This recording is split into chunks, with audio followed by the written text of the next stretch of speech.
Okay, welcome everybody to the Nebraska Poets Reading Series with Charles Peak. It is such an honor to have him with us today.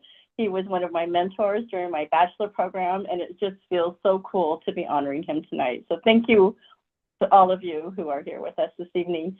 For those of you that are new to the Nebraska Poetry Society, we are an official 501c3 organization that relies on your donations to fulfill our mission. If you would like to support us, there is a QR code there that you can go ahead and screenshot. And we do get grant support from the Humanities Nebraska. Thank you so much to them for helping us pay our speakers that are with us. And what we do is we promote our Nebraska poets, as we are doing this evening. We create accessible, I have an extra C in there, poetry programs, and we make space for writers and readers to learn, share, and connect. We do readings like this usually on the first Tuesday of every month. This time it's on a Thursday. We're shaking it up a little bit this month. In June, we will have Judy Lorenzen with us, and she might be on here tonight. If she is, she can give a wave. And in July, we will have Judy Brackett-Crow with us, and she was the winner of the 2025 Nebraska Book Award for Poetry. And in August, we will have Brad Aaron Modulin, who also teaches at UNK. So we have a good lineup. I hope you can join us for all of them. We do workshops always on a Saturday, always virtual, always at 10 a.m. It's $40 for the whole year. Scholarships are available to anyone who asks. And in May, we will have Allison Adele Hedge Koch with us, and she is from Nebraska and has done a lot of work in Nebraska. So we're super excited to have her with us. And then we will have Hadara Bar-Nadab with us in June. Also has Nebraska ties, so we're excited about that. And Alyssa Cherry doing elegy as continuance. So we have some great topics. We hope you can join us. We do have a few in-person events that I'd like you to know about. I am doing some poetry feedback sessions if anybody would like to submit to that. We are doing a poetry prize at the Art Walk. Amy Haddad is putting all this together. She's putting two different poets in conversation, somebody who's new and emerging and somebody who's a little more seasoned. We did it last year and they asked us to come back. So it's really fun. It's very engaging. The audience gets involved. There's conversation and it's a beautiful space to be in. And we're also starting a writing club at Just Major Brewing. And we're just going to get together and we're going to write and we're going to have fun. So if you're free on second Tuesdays, come join us. They have food, they have drinks, alcohol and non-alcohol, and we'll have a good time. Come join us. Tonight, we are all here for Charles Peak. He is a Provincetown storyteller whose musician, Zoe Lewis, called one of the magic people we have met on the road of life. And some witty guy once dubbed him the Jonathan Winters of Willa Cather scholars. His curriculum vita began by driving the, how do I say this, Etole in Paris? How do I say that? There you go. That sounds way better. At morning rush hour and holding the liquor license for the Cather Foundation. One book, two chapbooks, and dozens of individual poems later, one of them in Ted Kuzer's This American Life and Poetry, someone decided he was a poet. All that while he taught at 4 universities as academia and while America crumbled. So we are so excited to have you with us tonight. I'm trying to find my stop sharing here button. Give me 1 second. There we go. And so our format tonight is Chuck is going to read some poems. And you guys, while he's doing that, you're going to post your comments and your questions into the chat. And then we're going to break and I'm going to ask, and then he'll read some more poems. You guys will have some more questions, et cetera, et cetera. Are you ready to get rolling? Yep. If you're ready. All right, take it away. I do want to thank Charlene. I have admired her since she was a student here, and she's doing such good work where she is, and I appreciate her asking me to do this. Thank the Nebraska Poetry Society for even existing, and also want to just thank a lot of people tonight. I just have a reissue, an anniversary issue of a chapbook of mine that Wayne State did. Chad Christensen is such a great, I see him here, and he's such a great person to work with. And along with Abby Rodriguez, who was the editor of the first edition of that book 12 years ago, and then for this anniversary edition, Angela Sievers and of course Stephanie Marsalis is up there, and she came from here as well. And some of those people are involved in Farm Girl Press, and there's just a lot of good things going on that I'm really happy that I've had a little part in. And so thank you all. I like to begin, and when there's time to end, with a poem not my own, because that speaks to how we become and grow as poets. What we read doubly important to any of us who don't get much formal training in poetry. I had courses from poets, including Carl Shapiro, but not a creative writing course. It was a literature course, and so I'm mostly self-taught, as many of you are too. I have a real appreciation for poets like Maria Nazos and Jan Pasteloff, who teach us a lot about form, and I have a lot to learn about form. One of the things I've learned is each form is a lesson in what the poem can do without, and that's a lesson I badly need to keep learning. Um, but I have a heart for all of us who are in that niche of being sort of self-taught poets, and for us, what we've read is doubly important, I think, in shaping our poetry. So I like to start with one not my own, and I just, because we're so close to April, and because the Canterbury Tales begins with April, I'm going to read those first 18 lines. When I used to teach a class called History of the English Language, and in it I insisted that every student would memorize the first 18 lines of this poem. And apparently that was a lesson that took hold, because one night, years later, I got a call about 2 in the morning from a girl who was from the West Coast, but was at a party in New York. I think alcohol was involved. And and she had just recited, telling them this story, she had just recited the first 18 lines of the Canterbury Tales drunk. And they had said, if you can do that drunk, you really need, he'd appreciate knowing you can do that. Please call him. So she called, and the whole party together laughed as she recited it again to me. But it is so worth doing. It's such a beautiful thing. And of course, that whole work is one of the reasons we're all speaking English today instead of French. And so let me just start with that poem. Whan that April with his sure suite, the racht of March hath pierced to the root, and bathed every vine in switch liqueur, of which virtue engendered is the flower. When Zephyrus eke with his sweeter breath in spirit hath in every holt and heath the tender crops, and the young sun hath in the ram his half coursey run, and smalle fowles making melody that slepen all the nectar with open ee, so pricketh them nature in her courage. Then longen folk to goon on pilgrimage, and palmerous, for the second stranger strange to fairna hallways, couth in sundry lands, and specially from every sheerest end of England to Canterbury they wend, the holy blissful martyr for to sake, that him hath holpen when that they were sake.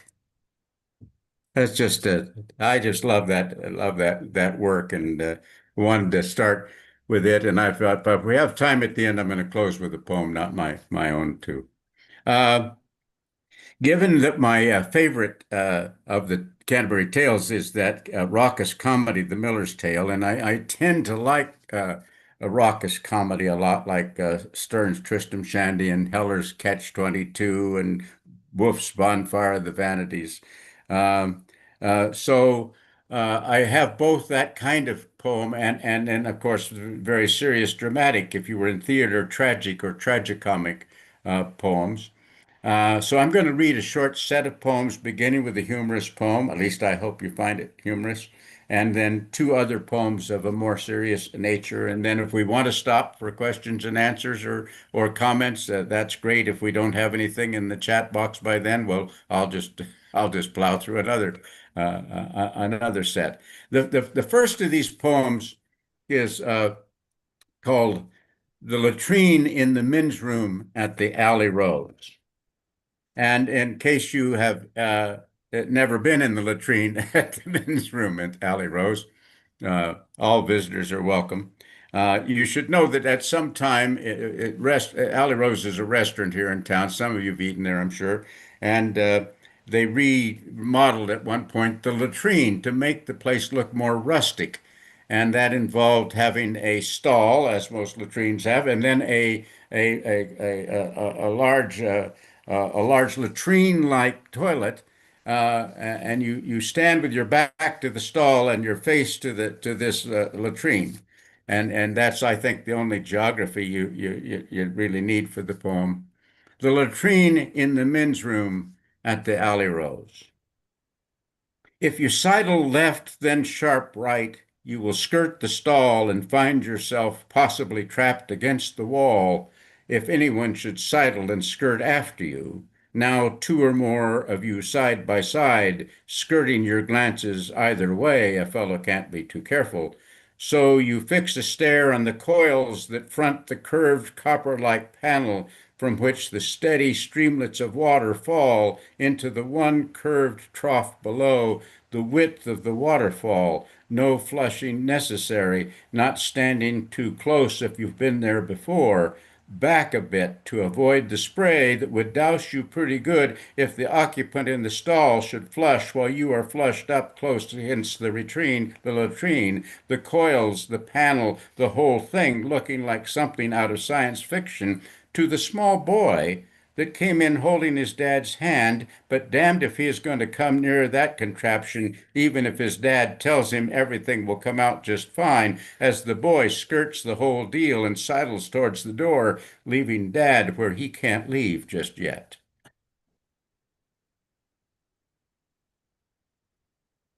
So, thank you, in a different vein, I may have taken Ted Kooser's advice that anything is worth a poem. If you've looked at it long enough, I may have taken that too seriously. Uh, this is a poem. It's that's in the Wayne State volume called uh, Poems Possible Only in Prose. I just got a very nice email from Paul Clark, who used to be at Prairie Schooner, but's now moved to California, and he was telling me what he liked about the poem. And I suspect if you write poems, you like to hear people who liked what you what you wrote. So I appreciated that comment. But uh, this is one of the first things I wanted to get published when I began to publish. Poems possible only in prose.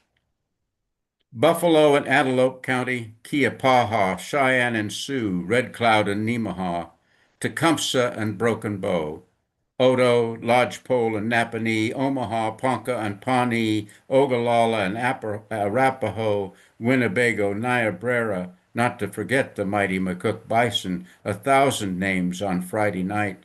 And did you know there was a beaver crossing in Nebraska? Nebraska itself and its place names bearing witness to how to extract from a past its least usable parts. What we honored in its passing passed because we did not, who cares, could not or would not honor it in its presence.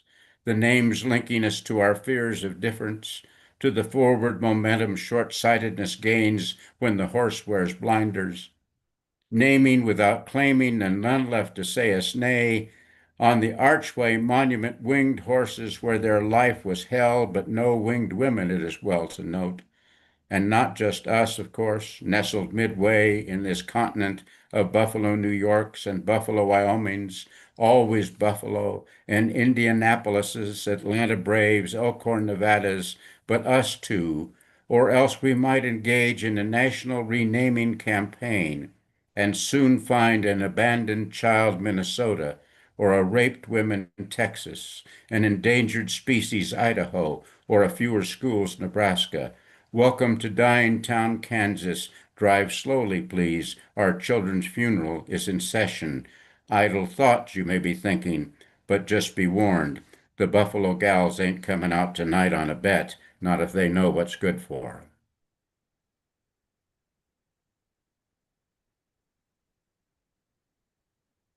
This is a poem from another volume got published. Prairie Art Brothers put out a book of mine called Nebraska Conflicting Reports, and this is a poem called Plain Thinking. These plains first came from the sediment of seas from which the dinosaurs drank. And then from the eroding rocks of the mountains west, their runoff, sometimes a trickle, sometimes a flood. The process not over, I suppose, until the mountains are gone and the Gulf of Mexico is filled and the rough places are made plain.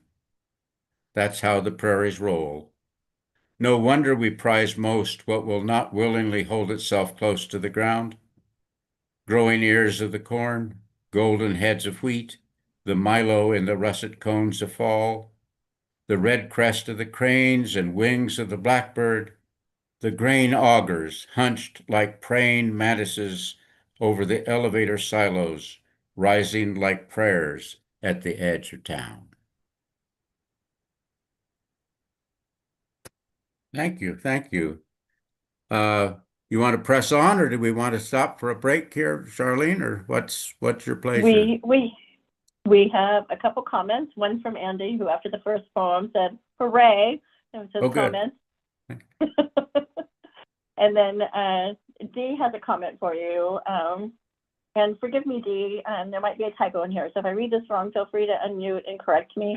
But she says, first session of British Lit class was that April. Loved hearing it again, a bit more than I could recite at age 82. Now she's in Alliance, and she remembers enjoying you at St. Matthew's a couple of times. And Oh, she's oh, great. delighted. Yeah, great. Oh, that's great to hear from you. Yeah. No, I tell you that one of the things the students found is of all the poems you'd be asked to memorize, uh, that's an easy poem. I mean, it just has something about it that holds it together and it's easy to follow. It's not as, of course, if you're going to pick a short poem, it's not the short poem you want. For that, you want that wonderful, I'm trying to think who wrote it, that wonderful poem that goes, it's just two lines. It goes, as bees to honey, flies to blank. But so that's an easy one to memorize too.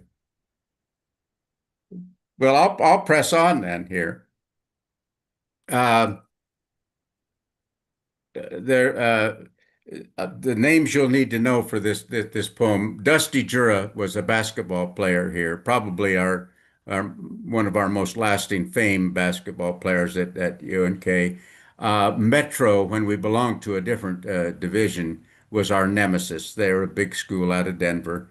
And Crop was Tom Crop, who was our most famous athletic figure from here. He was a pro player and then coached basketball for ever many championship teams. And so this poem came from a night at a basketball game. And I'm pleased to say that at least the last I knew, when Dusty had an office here before he left, it hung in his office. And somewhere in the basketball auditorium, it hangs down some hallway. So I, I, I, I like that kind of recognition.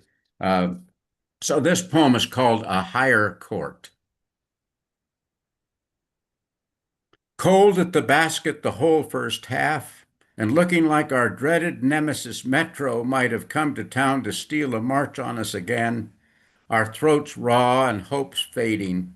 We've spent the halftime talking with the couple behind us from Ravenna about anything but basketball. The anything turning out to be the cheerleaders, whom my wife has pronounced lackluster, just seconds before realizing why the blonde woman and blonde man behind us might have asked if we had noticed the blonde girl on the cheerleading squad. We are saved from their icy revelation that she's their daughter by the start of the second half. Jura coming out looking like a changed man.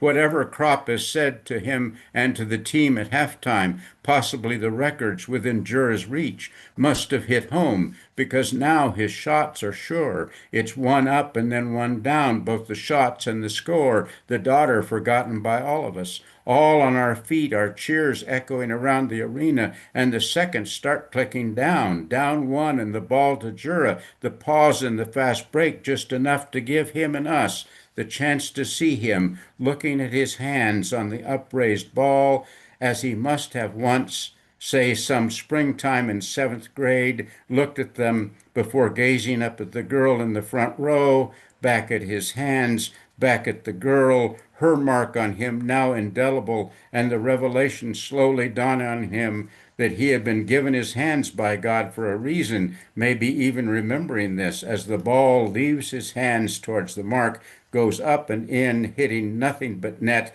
before the buzzer goes off, sending us streaming out into the snowy night, feeling like spring.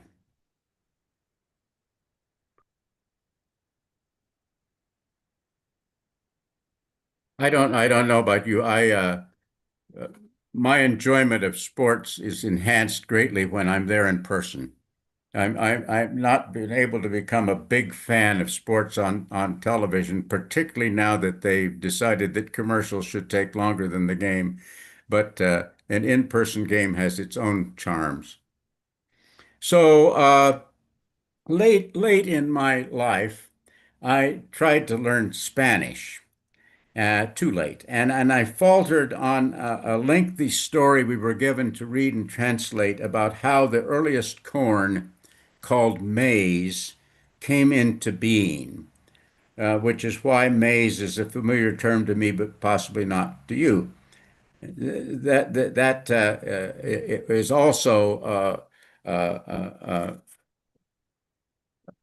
little hurdle that I interrupted my study of Spanish to go spend 6 months in China and never got back to Spanish and never learned Chinese. So it was a net loss of everything. But at any rate, that's just the reference in this poem that might help to read. It's called History's Long Reach. It's the rubber of the 18 wheels on the asphalt. It's the way the wind swoops, the rig breaks. All day the sounds of the semis on I-80 ring loud in the ears of the listening corn in the August fields to the north and south. The noise ricocheting off the heat, stirring up in the corn memories of maize, the old maize of the New World, remembering the noisy clank of the gaudy conquistadores' swords, the swords that in time became plowshares, the men it took to plow, wondering ever since how the women they'd replaced in the fields felt about being cast aside, domesticated. The plowers' descendants sitting in the cabs of the semis, listening to whatever song might explain it to them.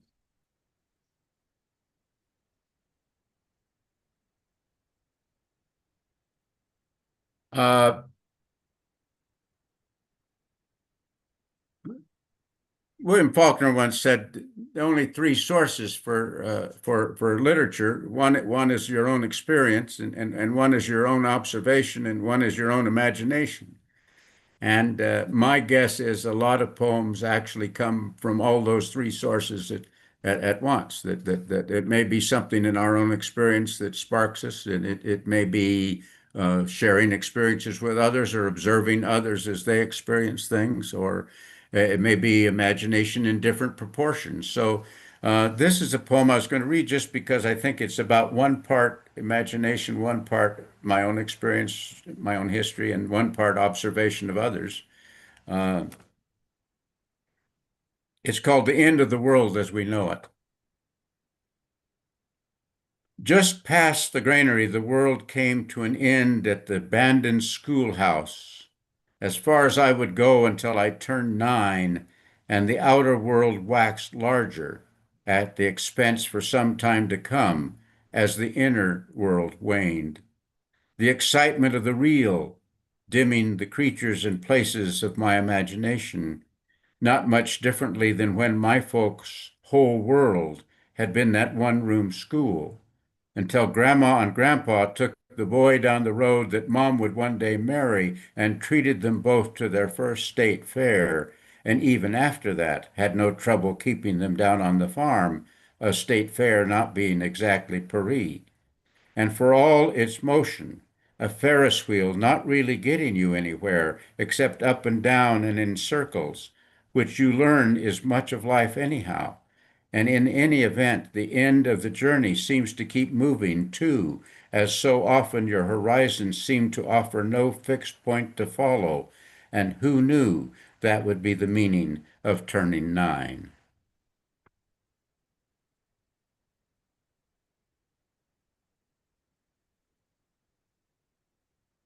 Anything else there, Charlene, or shall I? I have a question for you, Great. actually. In this book that I have of yours, Nebraska Conflicting Reports here, you talk in the opening about being about dislocation, about being how we never really feel like we're at home. And what's interesting to me is that that's obviously a theme of this book, but I'm hearing it in the poems you just read also. So I wondered if you wanted to talk about that that sense of home or that not being home and how that plays in your work. Is that something that you go to, a subject that you go to when you write? That's fairly yeah, that's a fairly conscious part of what I bring to many things, both writing poetry and teaching and other things too, is this odd sense I think I have, and I think many people I talk to have, that in one way we're very rooted in place. We love place. We gravitate to place. We celebrate place. And in another way, some of us, most of us, I will say, probably wouldn't be writers if we felt actually in place. If we felt absolutely comfortable with where our lives had been and what our lives amounted to and where we've been and who we've been, what in the world would we ever write? We'd go off and join Steve Jobs and being miserable that we spent our life making money instead of on our families. So yeah, I think that is a kind of mixed thing, and it's certainly my experience of Nebraska. Uh, and part of that experience of Nebraska is waking up to things I hadn't realized about my earlier life. I don't live in Kearney, Nebraska. I don't live very far from where I was born in Greeley, Colorado. And to me, in my childhood mind, because I went fishing with my grandfather up on the Big Thompson, Colorado is the mountains. But if you've ever been to Greeley, I didn't grow up in the mountains. I grew up on the same river I'm on right now. Uh, and it's only come back to me slowly that those things were true. So many things that at my age I begin to realize were not the youth I remembered. They because our memories are fallible. They were a different youth that I'm just coming to know. So that notion of dislocation may in one way be the seed of all poetry, of all literature, as a matter of fact. Uh, uh, one of the things I've been reading lately is a biography of the Algerian revolutionary writer named Frantz Fanon, and at one time. Uh, he described what he thought literature was and what culture was as a product of literature. And that was, he said, it's all the festival of the imagination produced by struggle. The festival of the imagination produced by struggle. And I just had that resonated for me. That really resonated to me as a truth that the struggles we've had in life, whether they're internal and personal or political or of any sort, are the breeding ground for this sense of which we're trying to reconcile something into a poem. And uh, what was it Frost said? A stay against confusion. And so thank you for noticing that. That seemed to me true too. That's just a really powerful impetus for me. Is that dislocated sense? In fact, if we have the time, I'm going to get finally close off with a poem about that again, a rather different poem. Um, so I guess I'll say one other thing about that. Uh, there's a little piece called of what he thought by a person named Heather McHugh, and she's writing about a trip to Italy, where there was a big celebration going on of Giordano Bruno, a Renaissance figure.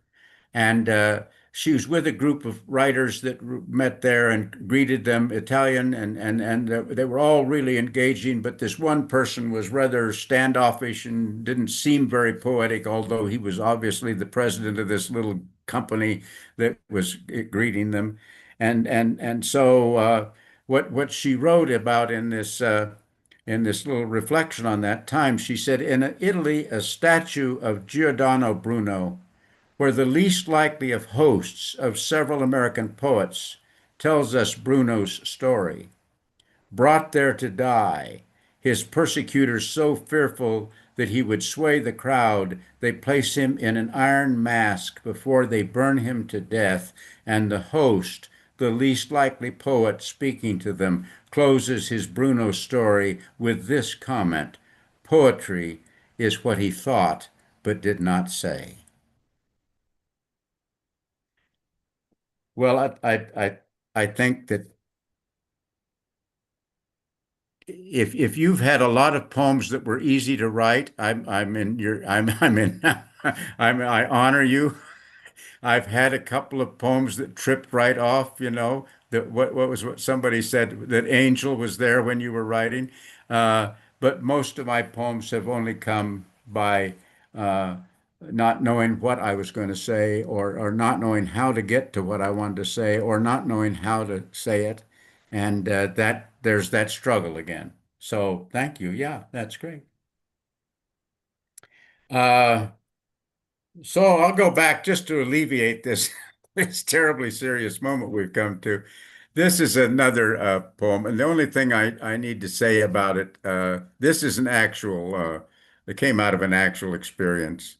Uh, there's nothing too imaginative about it, except that it happened, the experience happened at about the same time I was reflecting on a strange fact, and that is that under stress, in our communications, under stress, we tend to resort to cliches. The prime example for me being is you know someone that's dear to you who has just lost someone and you want to go comfort them, and what do you end up saying when you go to visit with them? Uh, just banalities. Uh, and so that was in my mind when this experience happened, and so the poem is called Anybody's Guess. At first, none of us could see the expressions on the faces of the passenger or driver of the oncoming car when they saw the three of us coming toward them side by side across the Lincoln Highway. Me on the apron, the bed out of an old Chevy pickup for a trailer hauling, and I'm sorry to have no better words, a ton of bricks. And to my left, partly in the westbound lane and partly across the center line, a spanking new silver blue extended cab 3/4 ton job that looked like it had everything except, here we go again, the kitchen sink. Well, that, and it had one unhappy camper at the wheel, and to his left, a little in the eastbound lane, and some on the far apron, a kid with a college parking sticker amongst the dangles from his rear view in a low-slung pinstriped Pontiac, who was, and my daddy's words won't fail me here, a yahoo cutting didos, the last of which had been to pass the Silverado just as it moved to pass me, just as I moved to let them by, and no one giving, oh, what the hell, an inch. Me with visions of how one wheel off the apron was going to topple the pile of bricks and their weight send me ass over elbows one way or another, and the driver who had everything determined he was not being driven off by bricks or boys,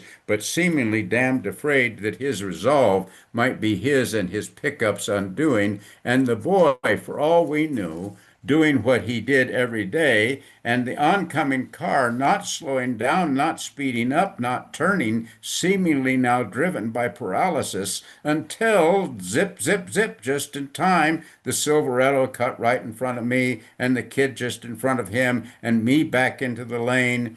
The first two probably without even time to see what I, fast becoming a distant third, could just look over and see at last the glassy-eyed, ashen-faced look of pure terror on the faces of the old farm couple, now at least very, very elderly. Whether they had started out their little trip that way or not, that's anybody's guess. It would have been noted by the reporter had not this likely bit of news escaped the papers in, well, just the nick of time.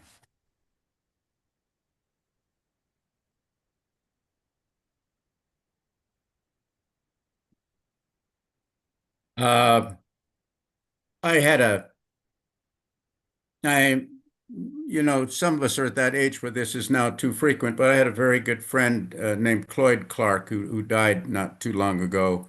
Some of you may have known Cloyd. He was very involved in History Nebraska, and he was a founder of the Buffalo Common Storytelling and Music Festival, and a great raconteur and a judge out in Red Willow County. And he had come here, been treated at one of our hospitals, been sent back home. Everything flared up again. He was helicoptered in again, and he never made it here. And his death was a stunning to me blow. Um, and uh, so in the wake of that, I wrote this poem for Cloyd called "The Mortal Wound."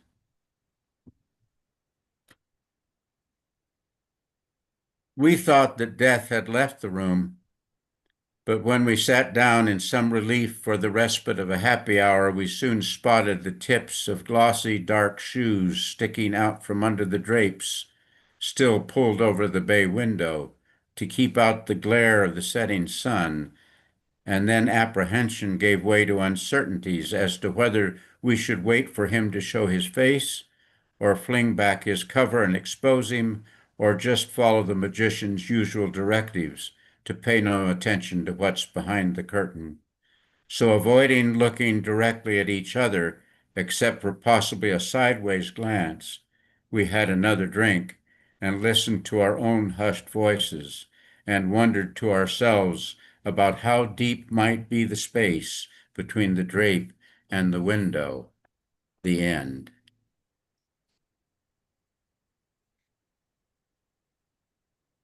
Uh,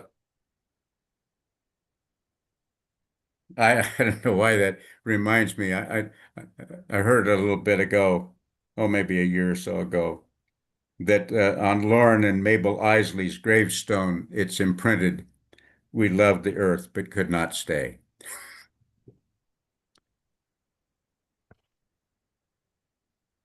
Uh, Let me get to this poem. How are we doing on time? We got plenty of time. Okay. Uh, this poem is, the title of it is The 5th of November. And it helps probably to know that the November I meant was November 5th, 2024, which was the day of our last election. And this was a poem I wrote, I think, within a week of that time. The wind kicked up yesterday. If you listen to the forecasts, unexpected gusts and gales, first from one direction, then another, just as we'd set out our weekly trash to be hauled away. The brand spanking new garbage truck, the lids blown open on the barrels, and yesterday's throwaways now scattered across the streets and yards, empty plastic bottles, flattened milk containers, whatever was slimy sticking to them. It will be some time now before the neighborhood regains a semblance of at least looking decent to residents and onlookers.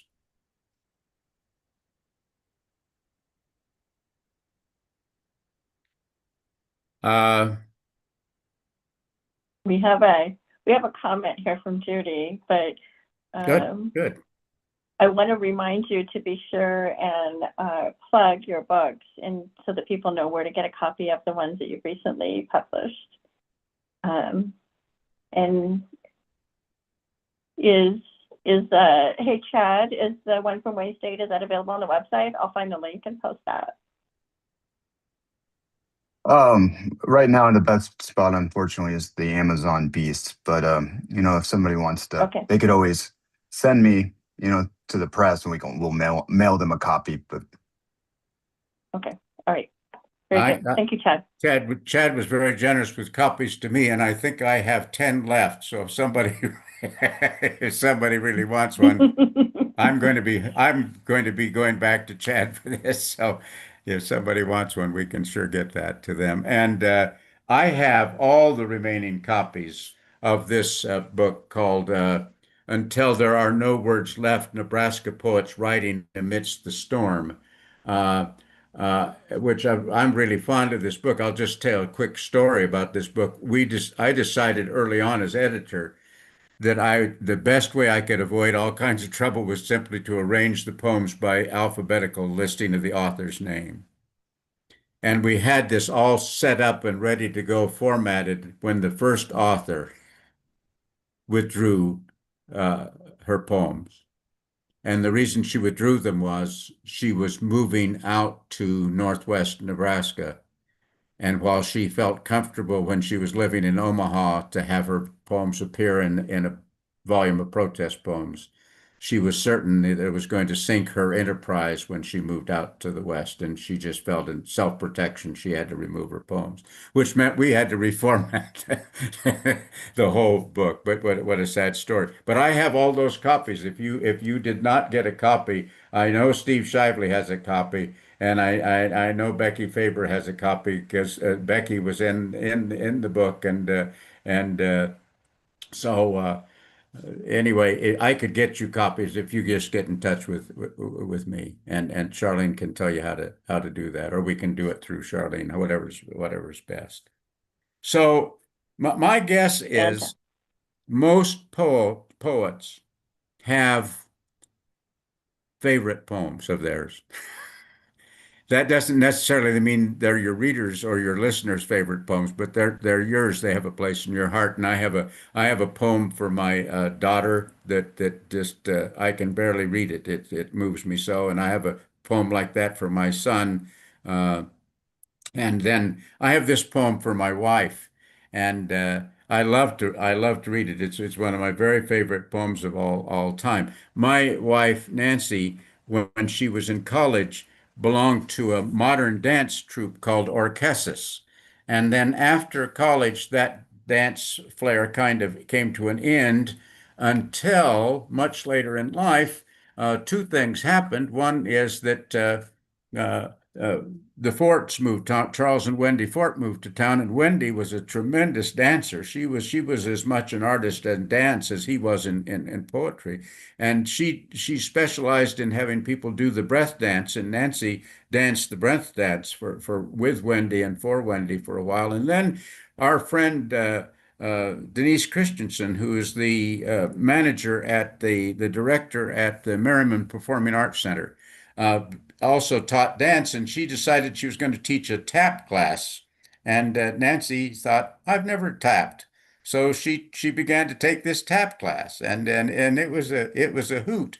And uh, she I will just say this, I won't reveal anything, but she was no spring chicken when she did all this, and I was so proud of her, and it was so much fun. Uh, and part of the fun was the Denise was pregnant at the time, and there's a wonderful picture of the recital when all these people are out doing this dance, and back of them is the director, a pregnant director, and we just had I don't know if you've ever seen it, but there's a poster that shows five very elderly women who are all dancing, and it's about dancing late in life. So at any rate, this poem is called Declaration of Independence for Nancy Jane. Somehow, somewhere in your tips and toes, you'll know what this poem is about, because it's about dancing, about jitterbugging, bebopping, boogaloo, and la bamba, about the Charleston, the Black Bottom, and any fandango, about the Lindy, the Marathons, and the Mamba Kings, about rock and roll, frog legs, chicken wings, and making Virginia real, about one steps, two steps, and two timing, doing the hokey pokey and the twist, about sambas, rumbas, cymbals, and rat-a-tats, about the strutters Saturday night and the woodcutters ball, about cakewalks and your first sock hop. If you like, it's about salsa and shimmy, the mashed potato and the macarena. It's about the cha-cha-cha, the continental, about boogie woogie and the bugle boy of Company B.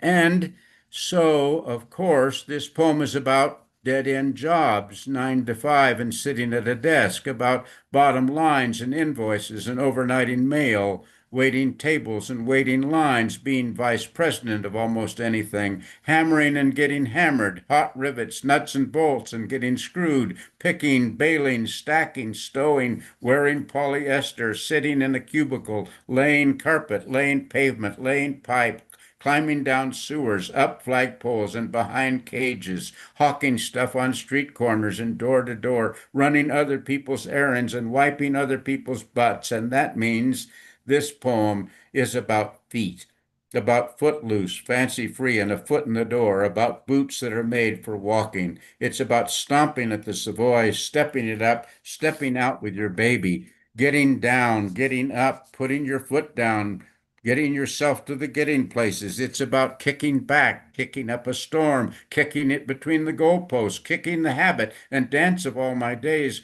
kicking ass through the uprights, ass over elbow, elbow, grease, grease, monkey, monkey, shine, shining stars, starlight ballroom, balling the Jack and Jack Daniels. This poem is a calypso, a stroll into disco nights, skyrockets tonight, afternoon delights, and always saying, I can.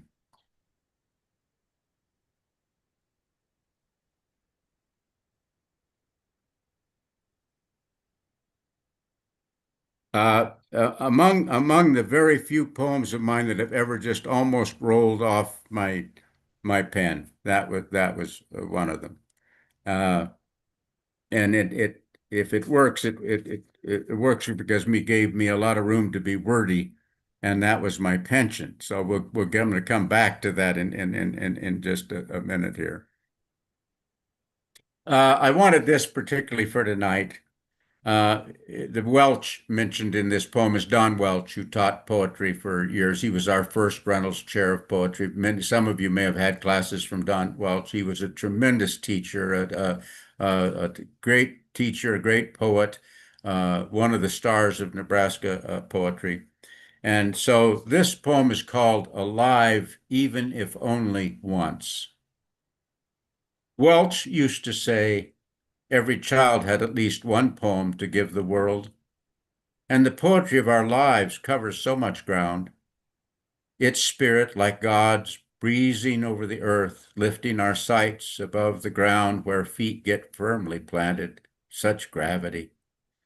This why I wish, before they died, every person wrote one poem, or composed one song, or danced even a rude ballet on their front porch, or filled one easel with color, threw one pot, or even once entered stage right, used the back and forth of their arms to make the accordion sound a polka. Why, I wish that friends waiting for a beer and a sandwich might hear you on your way, strutting the distance down Main Street, loudly loving the day on your mouth harp or kazoo.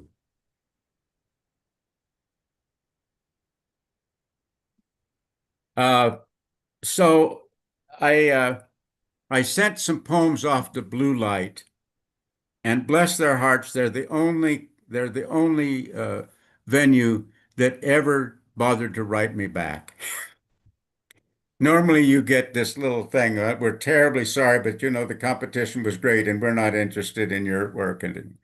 But the editor at Blue Light wrote back a wonderful letter, said, I liked your poems, but they're too wordy. And you need to learn how to. This is why I love that line about form is what teaches you what a poem can do without. It's a hard lesson for me, and and I don't know, maybe for a lot of poets, I don't know. But so I've been experimenting with trying to pare down the number of words in a poem and still make a point. And I think my experimentation has not been entirely successful. And because of that, I finally wrote this poem and I gave it to mark the unsuccess of my endeavors. I gave it this title, which I don't know if you're going to like the poem, but I love the title. It's called Minimalism, the Long Version. Okay? And but this is how it goes. A postcard waves your way. Billows meet the shore, the moment dislocating you from just yourself. And it at least showed me you could say something in few words. That's not my penchant, as anybody who's ever had a class from me will tell you. But I'm trying to learn. And I say that because I think one of the things we get to do as poets is we get to continually remake ourselves. We don't have to continue writing the same poem we wrote once. We don't have to continue writing the same way we did. We can learn more things. And I love, as I said before, I love going to readings because in readings, uh, uh, you hear someone else do something different, and then it sparks you. "Wait, maybe I could do something like that, or maybe that teaches me something." When I read at Wayne State with Shyla, and I don't write the same poems at all, and I came away thinking, "Oh gosh, there's some good stuff there. Oh, she really knows how to go about something like that." I think, Steve, has Shyla read at St. Mark's? Did she? Not yet. Probably ought to get her to come read. She's a really good reader and a good poet. Charlene, do we have time for me to just do a closing poem by someone else? We do, but I do want to read you a couple comments before you do that. And Yeah, one is from Judy, and she says, I am so grateful for Dr. Peak. He was chair of the English department when I started UNK yeah. back in the 90s. I was so full of fear, and he was so kind that I knew I didn't have to be afraid. I took English comp with him and loved it over at the Walnut School in Grand Island. That's right. What a We did gifted it. professor. What a gifted professor, writer, and poet. Your voice is as mesmerizing as ever. I would recognize it anywhere. Thank you. Oh, that's really nice, Judy. I remember Judy very well. She was an outstanding student, and I loved what she did. And I'm looking forward to hearing her on this program that you do. That's great. And then Andy just had a quick comment where he says, I heard a second reference to elbows and ass in motion together. Wonderful.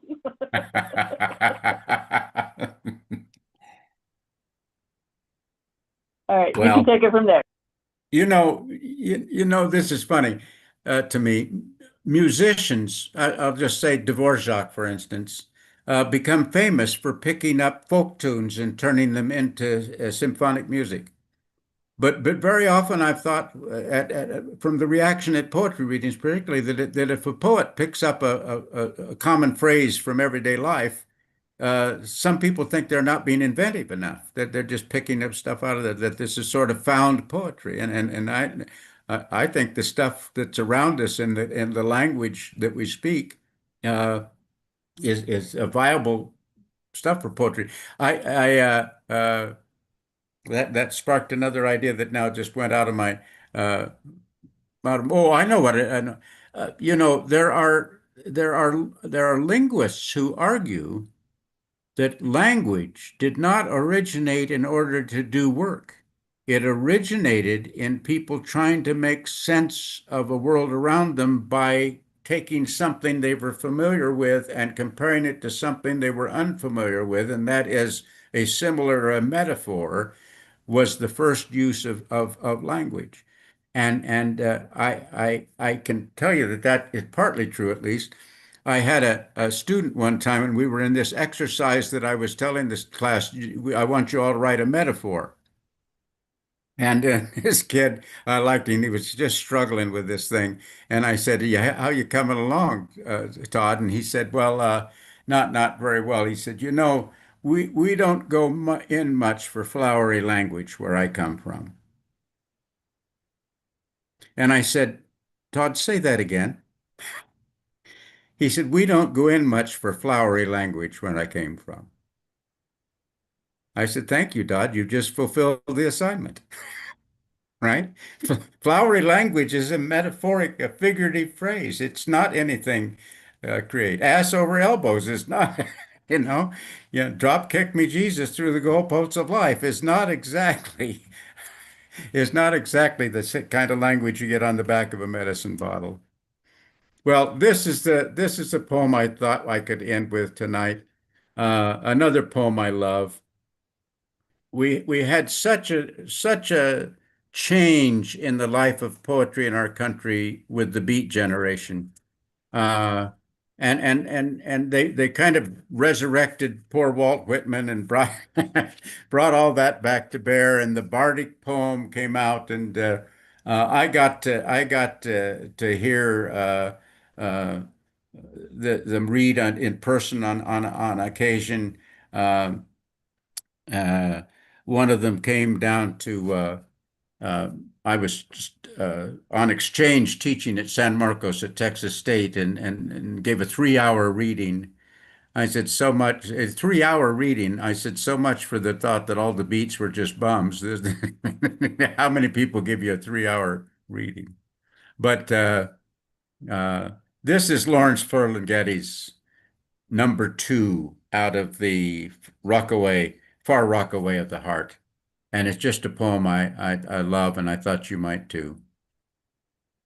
Driving a cardboard automobile without a license at the turn of the century, my father ran into my mother on a fun ride at Coney Island. Having spied each other eating in a French boarding house nearby, and having decided right there and then that she was for him entirely, he followed her into the playland of that evening, where the headlong meeting of their ephemeral flesh on wheels hurtled them forever together. And I now, in the back seat of their eternity, reaching out to embrace them. That's a lovely poem. And I'll tell you one thing that I've found, and maybe you have too. Every once in a while, you get a phrase. In this poem, the phrase is in the back seat of their eternity. And you think, gosh, I wished I'd thought of that line. Gosh, I wished I'd written that. I've got a dozen poems I'd throw in the wastebasket if I could have that line. It's one of the joys, I think, of poetry is not just the poem, but the felicitous use of language that no one thought of, and yet it just is so right. It's so appropriate. So anyway, I appreciate getting to do this tonight. I appreciate so much the Nebraska Poetry Society and all of you. So thank you for inviting me. And anything else, Charlene? Nope. I just want to thank everybody for joining. You're going to get a bunch of comments in the chat now. I, love from everybody. So be sure you take some time to read that chat before I close out. I am going to end the live stream now. And thank you all